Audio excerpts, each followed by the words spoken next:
wouldn't call myself a very active person, but I do enjoy working out and running every now and then, to stay in somewhat good shape. My friend Jay and I usually work out and run together, as Jay is always in shape and kind of trains me, if you will. Jay and I would often run late at night in my neighborhood since most of it is well lit, and I live in a decent area. However, we stopped running in my neighborhood 2 months ago after this happened.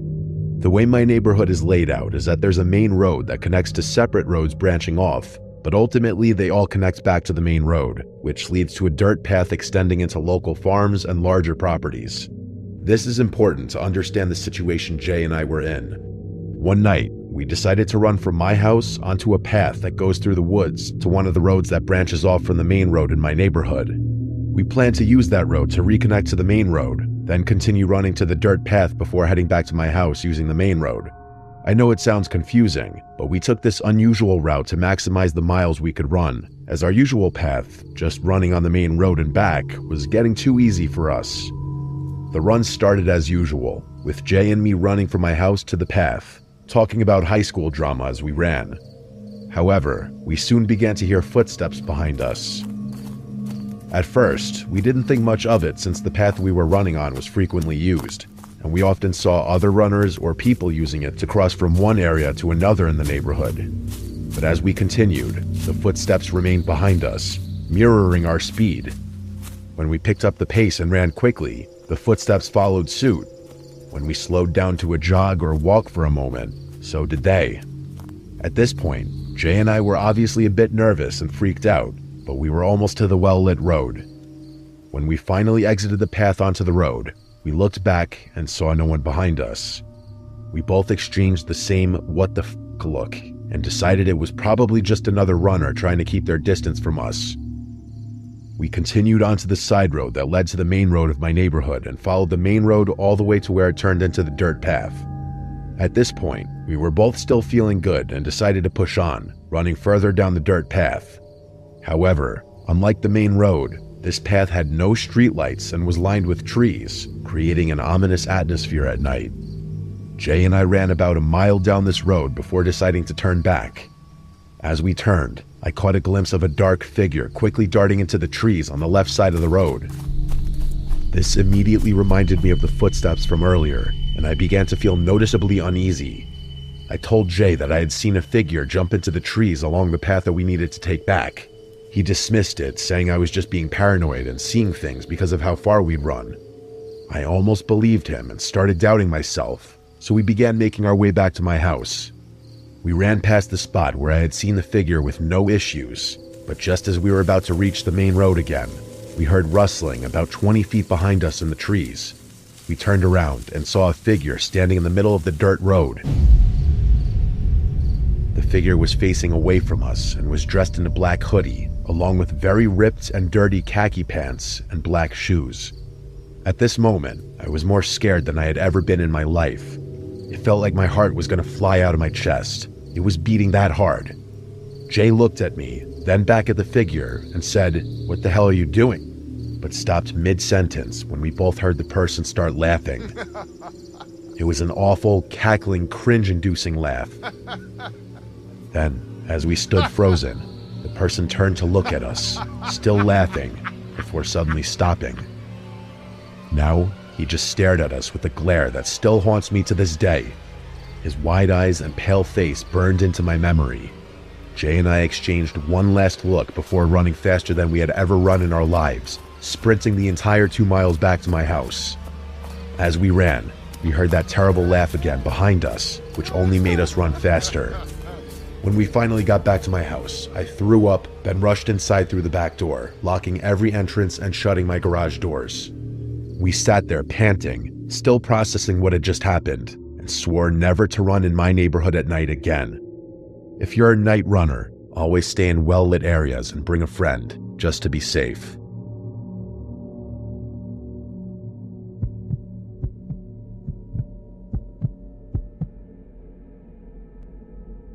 As a high school junior, I ran cross-country and track, and I loved running alone. I wasn't the fastest on my team, but I had endurance and could lose myself in the rhythm of my feet hitting the ground. A woman in a quiet rural neighborhood near a forest preserve had hired me to run her hyperactive puppy, Izzy. She'd pay me $10 per run. It seemed like an easy gig. Izzy needed the exercise, and I got a little extra money while training. The area had scattered houses, abandoned farms, a cemetery, and the remnants of a disbanded cult commune. My parents had always warned me about running alone in secluded areas, but I figured I was fast enough to outrun anything dangerous. That changed one evening. It was just before dusk when I took Izzy out for a longer run. The setting sun cast a deep orange glow over the treetops, but shadows stretched across the road, making everything feel darker than it should have been. The only sounds were my breathing, Izzy's panting, and the rhythmic thud of my running shoes against the pavement. Occasionally, a bird would flutter in the trees or a distant dog would bark, but otherwise it was eerily quiet. The farther I ran, the quieter it got, as if the world was slowly emptying itself of sound.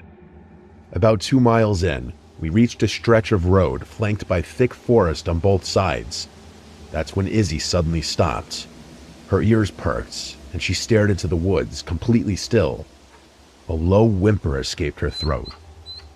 I followed her gaze.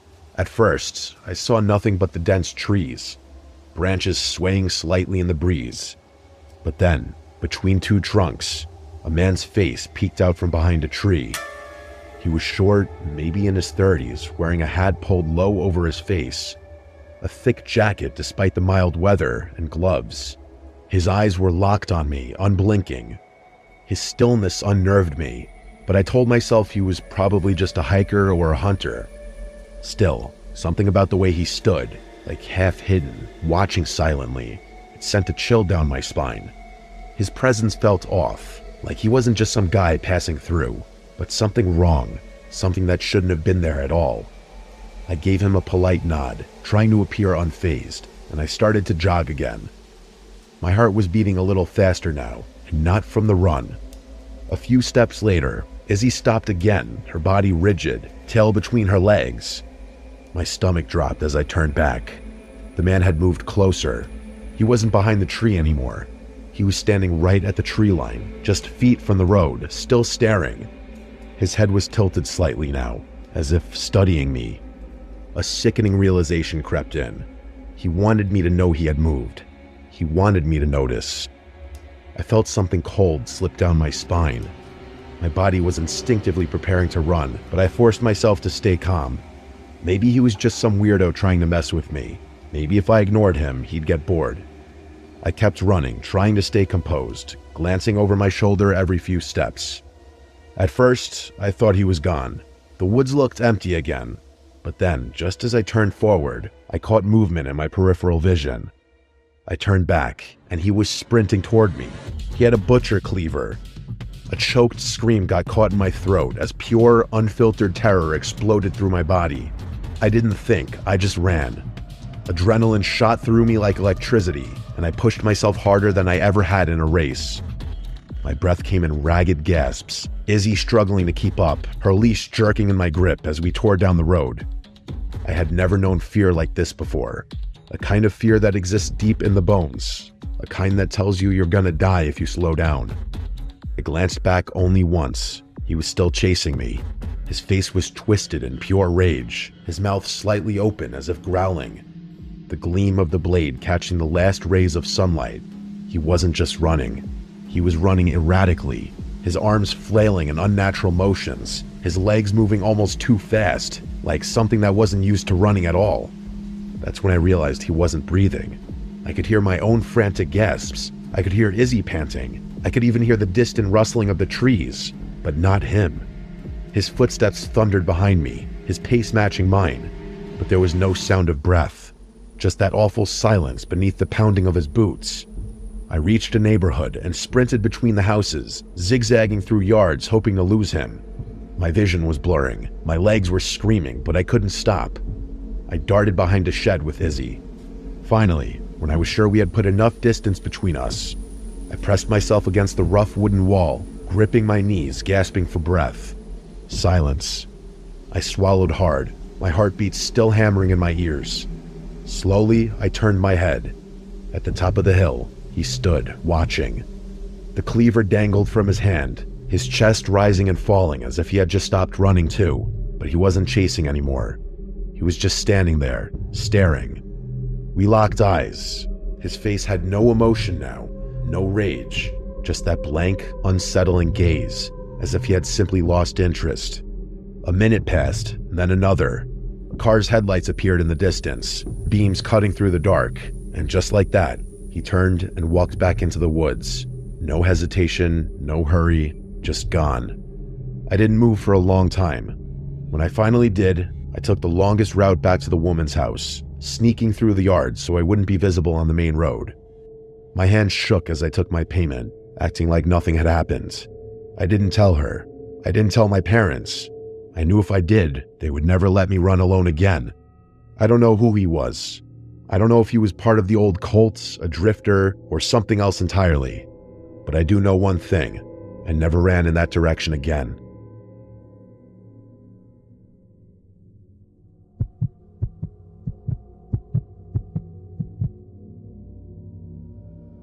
This is a story spanning nearly 7 years, so I will try to be as straightforward and to the point as possible. I live in a suburban neighborhood surrounded by rural countryside. There's nothing but open fields and winding country roads around it, and it's practically impossible to get anywhere without a car. It is a very beautiful place, but very secluded. As a result, I often feel confined here, which has only gotten worse during quarantine. The first time I remember seeing something suspicious was when I was 9 years old. My little brother and I, who was 7 at the time, were taking our dogs down towards the front of our street, near the main road. We were casually talking and not paying much attention to what we were doing. Suddenly, we heard somebody call to us, "Hey, come here." A big, white SUV was parked at the start of our street, and a man was sticking his hand out the window, motioning for us to come over. I remember distinctly that it was a tall white guy with curly blonde hair. My little brother started to walk his way, but I stopped him. I'm a very paranoid person, and I'd heard all the horror stories about kids being lured into vans, never to be seen again. I led us off in the other direction, back to our house, while also keeping an eye on the guy in the car. When he saw that we were leaving, he turned his car around and drove off. Upon arriving home, I told my mom about it, but she dismissed it, saying he was probably just going to ask us for directions or something like that. It scared me a little at the time, but I didn't think much of it until now. A year later, during Halloween of 2014, another incident happened. A black sedan was apparently following trick-or-treaters down the street. When a parent approached it, it tried to run them over before driving away and out of sight. To make matters worse, the license plates appeared to have been taken off.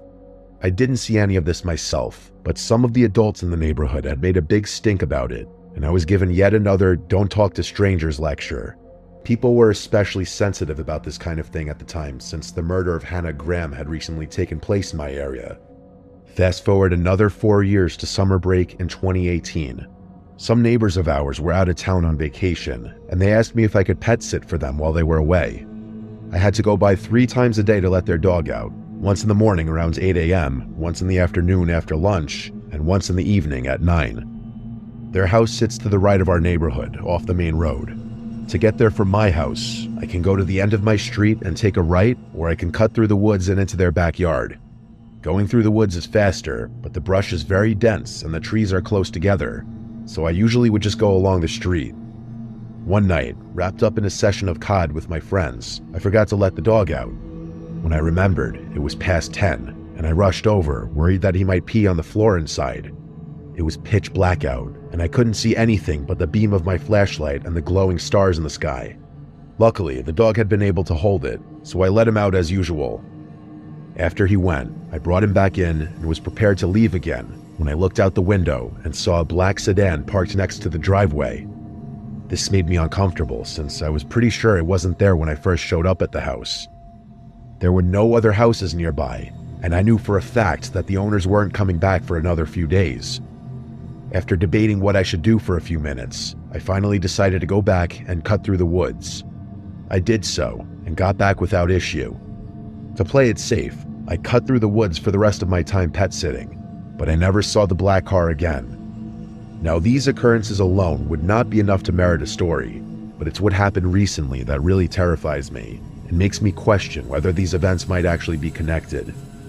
I run for the track team at my school, and since quarantine had prevented us from having practice, I go running every day on the roads around my house. My street isn't very long, so I often run off the main road and other connecting ones. For the first few months, everything was going fine. I would jog around for an hour, taking in the scenery and exploring the various different country lanes. But about a month ago, I was running back home on the main road when I noticed that a car seemed to be following me. I always run on the left side of the road, going towards traffic. This is so that if a car comes up behind me on a blind curve or in an area with low visibility, it won't hit me from behind where I can't see. The car, coincidentally a large white SUV, was on the other side of the road, going about the same speed I was jogging. This was especially odd because there aren't many cars on that road, and you can go much faster than on a busy one. Unsure of its intentions, I turned down a small side street with a cul-de-sac at the end. It didn't follow, so I ran down to the circle and went back home. However, the next day, it followed me again. This time, I saw it sitting at the start of a driveway, and it pulled out after me once I passed it. Like the day before, it followed me for about a mile before I turned down the same street, where it promptly drove off. This continued. Every day for a 10-day period, it followed me. At first, I thought that it might be going somewhere on a schedule that just happened to coincide with my runs. To test this theory, I decided to run an hour later than I usually did. The first day I tried this, it wasn't there. The next day, though, I was disturbed to see that it was once again following right behind me. This definitely unnerved me, but I was hesitant to tell my parents because I was worried they'd forbid me from running. Furthermore, it hadn't attempted to do anything yet, so I decided I could put up with it as long as I was careful and watched it closely. On the 11th day of being followed, I turned down the side street to see a black sedan sitting at the end. At first, I thought nothing of it. There were a few houses on the street, and it likely belonged to somebody who lived there. But as I began to get closer, I noticed something odd. Underneath the car, barely visible, was the silhouette of a person. They barely fit and were huddled on the far side to avoid being seen. I immediately got chills and ran off in the other direction, looking over my shoulder to make sure they stayed put. To make matters worse, I saw that white SUV, which usually drove away, was sitting at the top of the street, penning me in. I was feeling panicky now, and decided that I preferred the evil I knew to the one that I didn't, so I picked up the pace and tried to sprint by the SUV. When I was within a few feet of it, a man jumped out and ran after me. I easily outpaced him, and thank God that my months of training had paid off. When it became clear he couldn't catch me, he yelled at me to come back and said he just wanted to talk. I responded with 2 fingers, if you catch my drift, and I sprinted the remaining mile back to my house. I finally broke down and told my mom, who got me on the phone with the police. Sadly though, since I didn't get a license plate, there wasn't much they could do. They promised that they would look into it, but as far as I can tell, nothing has been done. These experiences have haunted me for the past couple of weeks, and with all my spare time, I've had a lot of time to contemplate the situation. After connecting the dots, it's clear to me that these men have been trying for multiple years to kidnap a child from our street. There are quite a lot of children in my neighborhood, which explains why they frequent it so often. It worries me that somebody less cautious than myself might find themselves in a similar situation and fall prey to these predators. I still have nightmares about the man who chased me down the street. He was very tall with blonde curls, the same man who tried to abduct me when I was 9 years old.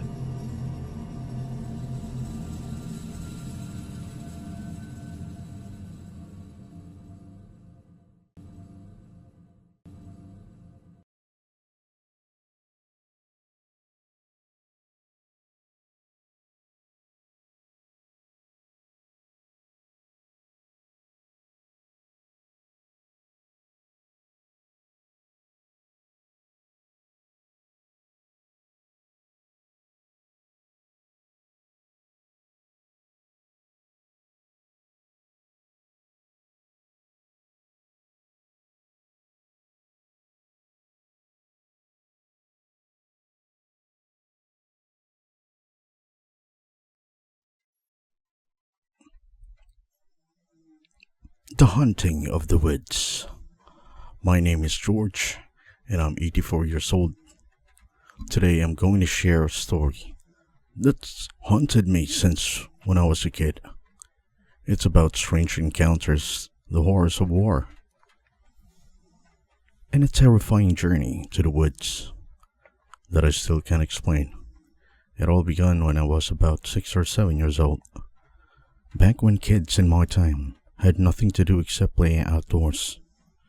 Adults were distracted by the war and just trying to make ends meet. Men served in the military and women worked to support the family. Kids like us, we had to look out for ourselves. So one day, just like any other, we were playing hide and seek near the woods by my house. There were maybe 7 or 8 of us kids laughing and running around. Then out of nowhere this woman appears and grabbed my hand. She looked just like my mom. Same build, same hair, but her face was blurry, like you couldn't quite see it. She didn't say a word, just pulled me along. I thought, great, Mom's mad I played too long. So I followed without thinking. She led me down a path of woods, away from the others. I remember the quiet. It felt like the whole world had hushed itself. But then I heard it, that familiar sound from behind me.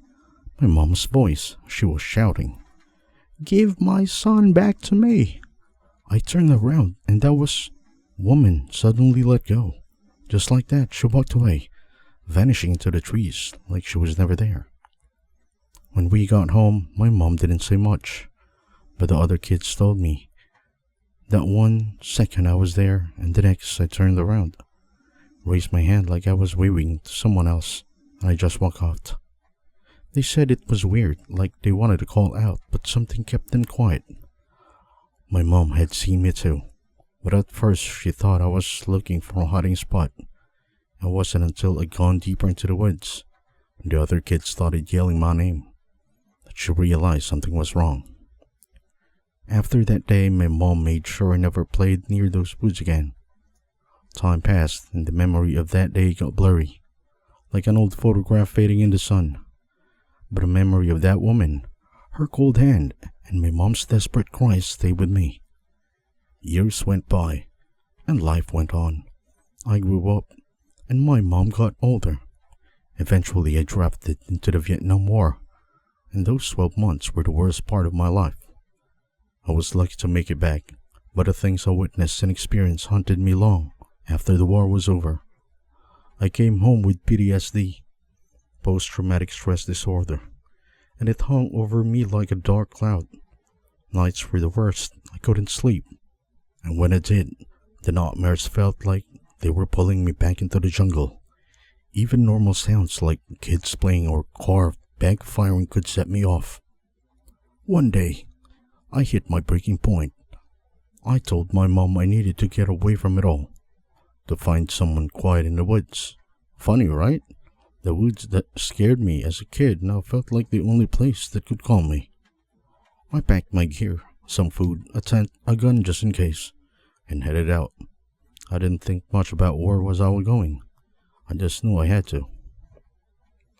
I followed the trail along the mountainside, letting the calm of the forest soothe my frayed nerves. The deeper I went, the more peace I felt, like the woods they were pulling me in, offering a kind of quiet I hadn't felt in years. I lost track of time. Days turned into blur, and before I knew, I was in deeper than I intended. Then it all went sideways. I couldn't find my way out. Every path I took seemed to lead me further into the forest. I was lost. My food was gone, and I had to fish and forage just to keep going. By what I counted as day 21, I was weak and exhausted. Then I saw her again, or at least I thought I did. The woman from my childhood, the one who had pulled me into the woods all those years ago. She was standing by a river, holding the hand of a little boy who looked about 5 to 6 years old. They looked like they were trying to cross, but the river was running too fast to wade through. I felt the spark of hope. If she knew a way across, maybe she knew that way out too. Hey, I called, stumbling over. Do you know the way to the nearest trail? The woman turned and pointed to the other side of the river. "There's a path over there," she said. I stepped back into the river to check it out. It was cold, but not too deep, just slippery. I turned back and told her to follow, but she looked too scared. So thinking I was some kind of a hero, I decided to carry them across. I know dumb move, but it felt I had to. At first, it wasn't too bad. She was light and the kid didn't weigh too much. But halfway through, it felt like I was carrying a bag of rocks. My legs were shaking, and when I glanced back, I nearly screamed. The woman's face was decayed, like dried out skin stretched over a bone, her eyes empty and dark. Her arms were wrapped tightly around my neck, and in her grip was not a child, but a bloody dead monkey. I tried to scream, but a sound stuck in my throat. They were pulling me down, dragging me to the water. The river was churning around me, and I felt like hell to break free, kicking and thrashing. I finally got loose and crawled to the shore, gasping for breath. I ran without looking back. I just ran, blindly crashing through the underbush until I found the trail again. I kept going, even when my legs screamed in pain and my lungs burned. The woods blurred around me finally. I saw the familiar outline of houses. I collapsed at the edge of the town, soaked and terrified. Next thing I knew, I woke up in a bed with an old man sitting next to me. He told me I'd been found wandering near the town, lost and delirious. They said I'd been missing for weeks. I wanted to tell them what I saw about a woman in the river, but the words just wouldn't come out. I wasn't even sure of if any of it was real. Had it all been some twisted vision born from my PTSD and my childhood fears? Or was it something else entirely? Even now, I still don't know what happened in those woods. I've never gone back, and I can't forget that woman or that haunting vision of her decayed face and bloody monkey. The memories of that day and the horrors of the war often blur together in my nightmares. Sometimes I wake up drenched in sweat, feeling her cold dead hands around my neck. Maybe it was all my mind playing tricks on me, a cruel mix of trauma and the ghosts of my past. Or maybe, just maybe, there's something in those woods that we're not meant to understand. One thing is certain. I'll never go back, and I'll never forget the day I crossed the paths with whatever it was haunted me then. It haunts me still.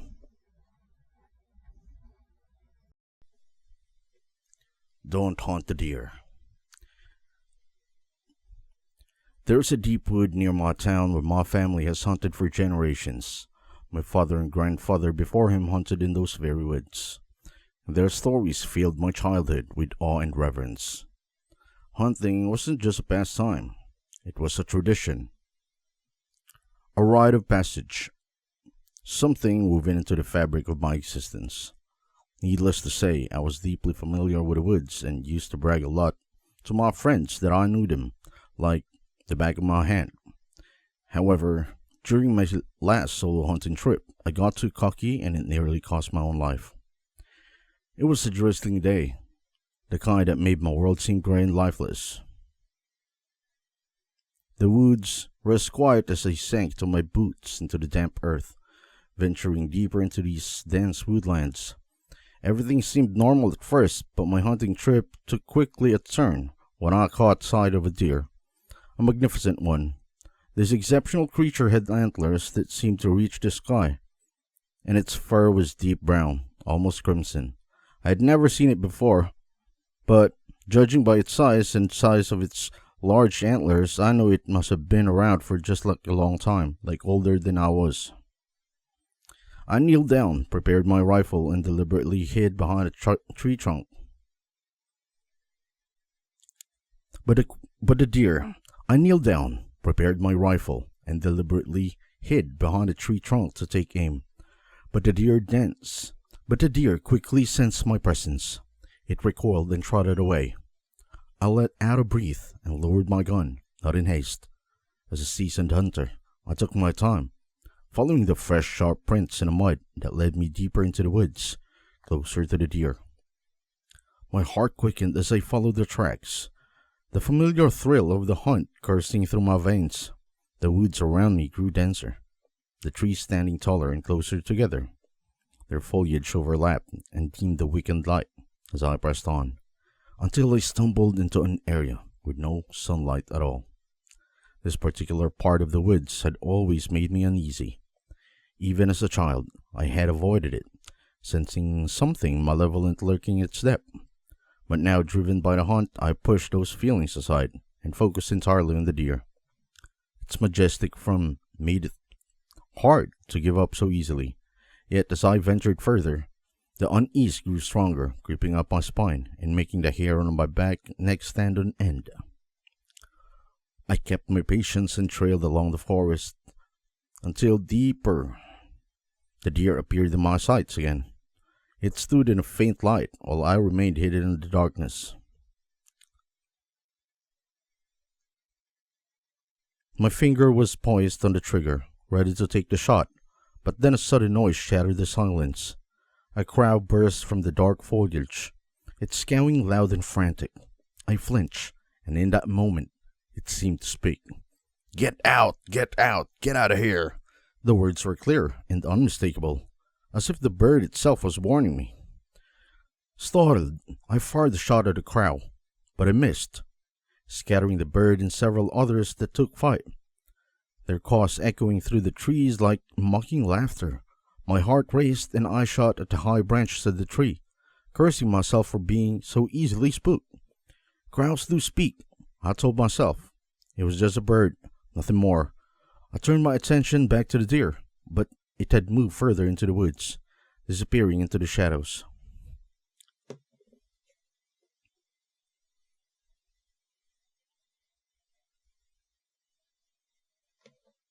I pursued it relentlessly, my stubbornness refusing to yield despite the growing dead gnawing at me. The chase led me to a small clearing, bathed in the pale light of an overcast sky.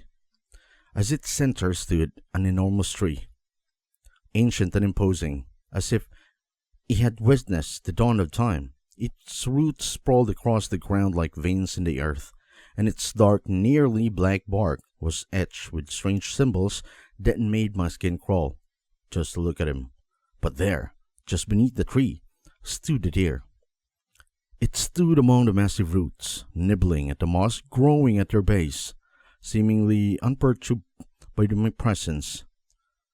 Sunlight through the canopy illuminating its antlers and casting an almost unearthly glow. I was stunned. The scene was surreal, as if I had stepped into a moment frozen in time. I allowed myself to take in the divine sight before raising my rifle, carefully aiming, ready to claim the prize I had sought for so long. My finger tightened on the trigger, but just as I was about to fire, a deep gurgling voice echoed through the clearing. "Leave it be." The words seemed to resonate from the very earth beneath me, a voice ancient and authoritative, as if the woods themselves were speaking. My blood ran cold, and for the first time in years, I felt true fear. The voice was not human, nor was it an animal. It was something else, something older and more powerful than I could comprehend. Panic gripped me, and I lowered my rifle, my heart pounding in my chest. The woods around me seemed to close in the shadows deepening, the trees leaning closer as if they were watching, waiting. I knew then that I had trespassed on something sacred, something did not want to be disturbed. Without another thought, I turned and ran, the voice echoing in my ears, urging me to leave forest that once had been familiar now seemed like a labyrinth, the path twisting and turning in ways I did not recognize. Every step I took felt like I was being watched, chased after by unseen that lurked into my darkness. I stumbled through the woods, my breath coming in raged gasp. Once the hunter, now the hunted. The sense of being pursued grew stronger with each every step. The trees seemed to be reach out for me, their branches snagging on my clothes, trying to pull me back into the shadows. I pushed forward, driven by the sheer terror, until I finally broke free from the dense woods, collapsing at the edge of the forest, drenched in sweat and rain. Needless to say, I never returned to the woods after that day.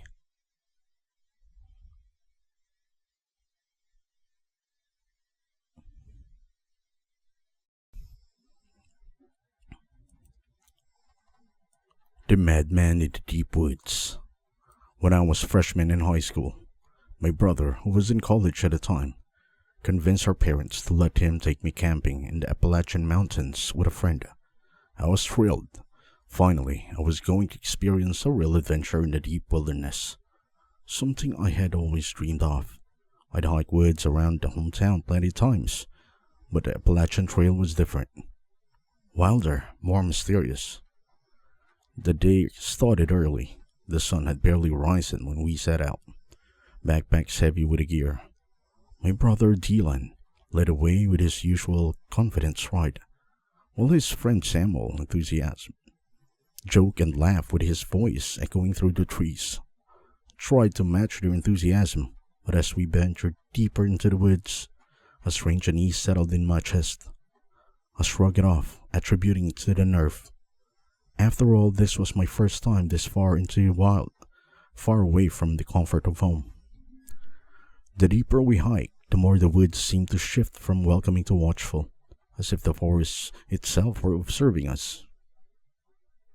Sizing us up, I caught glimpses of movement from the corner of my eye, shadows flitting between the trees. I told myself it was just a wind, or maybe a deer, but the nagging feeling of being watched persisted. Then as we reached a particular dense section of the trail, I saw him, a man, standing far behind the trees, partially obscured by a thick underbush. He was too far away to make out any details, just a dark silhouette against the greenery.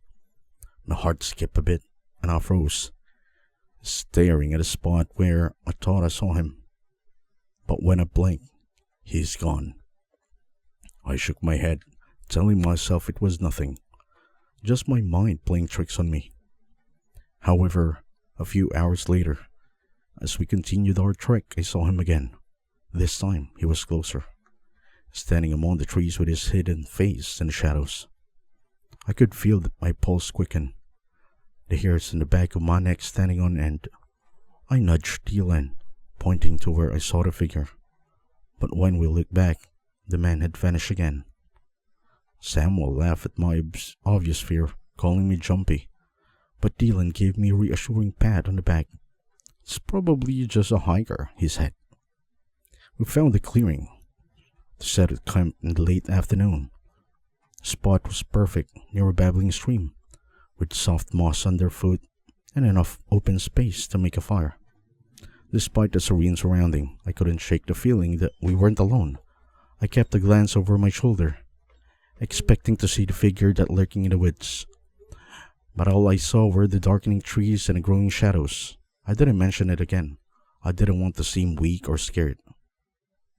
As we settled in, I offered to wash the veggies for dinner, eager for something to take my mind off the creeping fear. I made my way to the stream, the cold water biting on my fingers as I scrubbed the potatoes.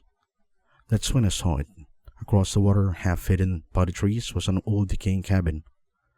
The sight of its sent a shiver down my spine. It looked abandoned, the wood rotting, the roof sagging, yet there was something sinister about it, something that made my skin crawl.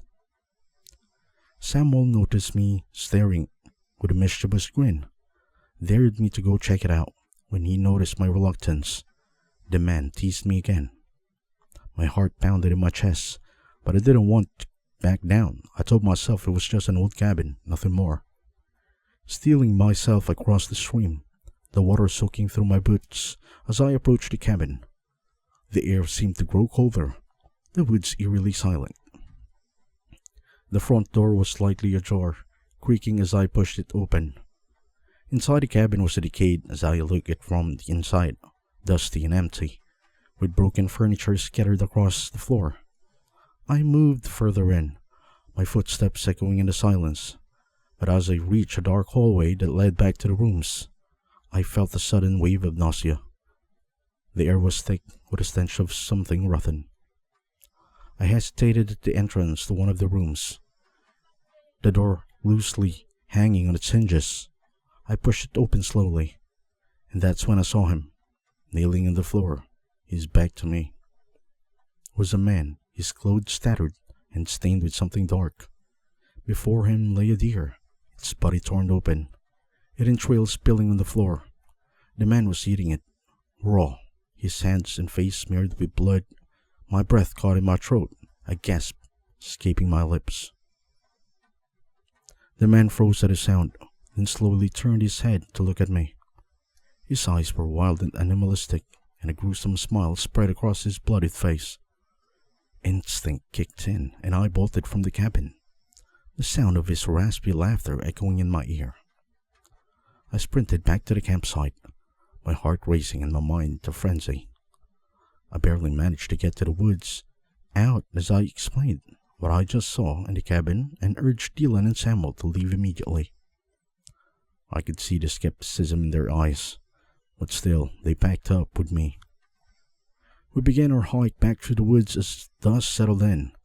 Under the dim, blurry lights, the trees seemed to close in around us, transforming the forest into a labyrinth of shadows and hidden dangers.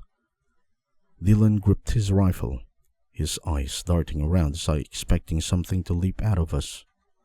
The silence was oppressive, broken only by the sound of our hurried footsteps and the occasional snap of a twig. After what felt like an hour of hiking, Dylan suddenly stopped and whispered, "Did you hear that?" We all froze, straining to listen. A rustling sound from that far left caught our attention. There he was, the same man from the cabin, standing among the trees, watching us. Dylan shouted for us to run, and before I knew it, he was firing his rifle into the darkness.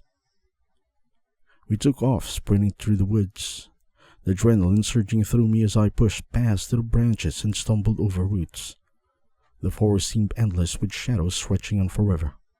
I could hear Dylan firing behind us, the shots echoing through the trees. My lungs burned, my legs ached, but I didn't dare to slow down. Eventually the trees began to thin, the darkness giving way to the faint light of the moon.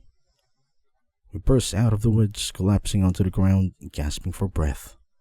I looked back, expecting to see the man emerging from the trees, but the woods were still and silent. After the horrifying encounter with the madman, we abandoned our camping trip immediately and rushed to a park ranger station, trying to explain what happened. The ranger listened, but I could see the doubt in his eyes. Despite his skepticism, he went to investigate, only to return and inform us. He had found nothing, no man, no deer, and the cabin was empty, as it was always been. It was of the entire experience had been a nightmare, something conjured our imagination. Samuel was unusually quiet afterward, and I could tell he felt guilty for daring me to explore the cabin. He apologized and I forgave him. But Dylan was less forgiving. He blamed Samuel for putting me in danger, and their friendship ended that night. Back home, I couldn't stop thinking about what he had seen. I searched online for the legends in the midst of Appalachian, and that was when I stumbled upon stories of the feral man, people who had abandoned society to live in the wild, becoming more animal than human. The thought of it sent chills down my spine.